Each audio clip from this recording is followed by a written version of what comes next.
আসসালামু আলাইকুম, it's me Ashraful Islam Lalon Italy Facebook page এবং ইউটিউব চ্যানেল যে যেখান থেকে দেখছেন সবাইকে আন্তরিক ভালোবাসা ও অভিনন্দন। যারা ফেসবুকে থেকে দেখছেন ফেসবুক পেজটি লাইক ফলো শেয়ার দিয়ে এবং ইউটিউব চ্যানেলটি সাবস্ক্রাইব করে পাশে থাকুন, ধন্যবাদ। তো আজকের টপিকটি হলো যে আসলে 2026 সালে যে গেজেট পাস করা হয়েছে, 26 সাল 27 সাল 28 সাল, তো 26 সালে প্লুসি।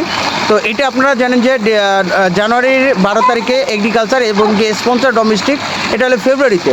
তো এইটার জন্য প্রি কমপ্লার বা দোমান্দা বা আপনি বলতে পারেন যে ফর্ম ফিল আপ, এটা কিন্তু 1 মাস আগে কিন্তু এটা কার্যক্রম চালু হয়। তো এটা কিন্তু অলরেডি হয়ে গেছে। তো এই 26 সালে কারা আবেদন করতে পারবে? যারা ওই প্রি কমপ্লার বা দোমান্দা বা ফর্ম ফিল আপ যারা করছে, যে অক্টোবর 23 তারিখ থেকে এবং কি ডিসেম্বরের 7 তারিখ পর্যন্ত সময় ছিল। তো এই 1.5 মাসের মধ্যে যারা এই প্রি কমপ্লার কমপ্লিট করছে, তো তারাই কিন্তু এই 26 সালে ক্লিক ডেতে অংশগ্রহণ করতে পারবে। এখন অনেকে ভাবতে পারেন যে জানুয়ারির 12 তারিখে যে ক্লিক ডে, এটার ডেট যে 9টা বাজে শুরু হইব।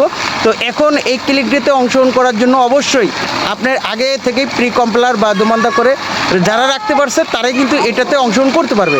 কিন্তু অনেকে ভাবতেছে কি 26 সালে আবেদন, এখন 26 সালে আসছে জানুয়ারিতে, এখন আবেদন করব, টাকা পয়সা দিব।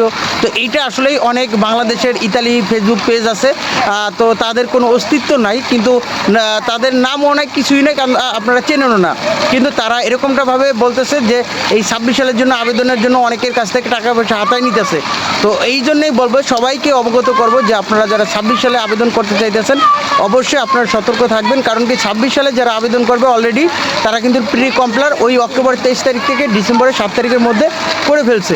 কিন্তু এখন যারা টাকা পয়সা দিবেন, আর ইতালিতে আবেদন করার জন্য জাস্ট পাসপোর্ট এই ফটোকপিটা লাগে, তো ওইটা যারা দিয়েছে আত্মীয় স্বজনের মাধ্যমে বা দূর সম্পর্ক আত্মীয়, তো মূলত এইটাই। আর বাংলাদেশ থেকে এটা আবেদন করা যায় না, এটা মূলত ইতালি থেকেই আবেদন করতে হয়।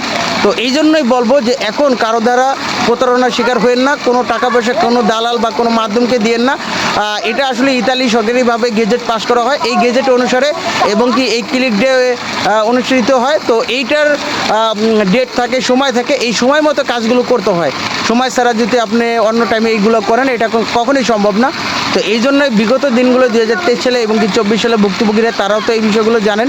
তবে ইতালি যাইতে হইলে বারবার বলবো যে কোনো যোগ্যতা, 65 যোগ্যতাও লাগে না, 65 বছর বয়স্ক তিনিও কিন্তু ইতালি ভিসা পাইতেছে, 26 বছর বয়স্ক তিনিও ইতালি ভিসা পাইতেছে।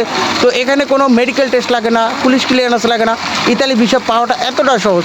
দেখেন মিডল ইস্ট রাষ্ট্র যেগুলো সৌদি, দুবাই, কাতার, ওমান, এগুলো থেকে এই ইতালি যাওয়াটা এতটা সহজ। কারণ ওইখানে গেলে আপনার মেডিকেল টেস্ট লাগে, যদি মেডিকেলে আনফিট হন তখন কিন্তু আপনি ওই সৌদিতেও যাইতে পারেন না। কিন্তু ইতালিতে ওইরকমটা না, সঠিক একটা মাধ্যম লাগে। তো সঠিক একটা মাধ্যম যদি থাকে তাহলে কিন্তু আপনি ইতালি যাইতে পারবেন। তো এই জন্য আপনি কার কাছে টাকাটা দিতেছেন এইটা আপনি সম্পূর্ণ দায়িত্ব নিয়ে আপনার যাচাই বাছাই করতে হবে এবং কি এটা সম্পূর্ণ ইতালি থেকে আবেদন করতে হয়। তো এই জন্যই বলবো যে যারা 26 সালে আবেদন করতে চাইছেন এখন কোনো টাকা পয়সা কাউরে দিয়ে না। আর আবেদন এখন যে ক্লিক ডে, এটা যারা আগে প্রি কমপ্লার করছে তারা কিন্তু এই ক্লিক ডেতে অংশগ্রহণ করতে পারবে। তো অযথা কারো টাকা পয়সা দিয়ে না, এখন টাকা পয়সা দেওয়া থেকে বিরত থাকেন। তো সবাই ভালো থাকেন, সুস্থ থাকেন, আল্লাহ হাফেজ, আসসালামু আলাইকুম।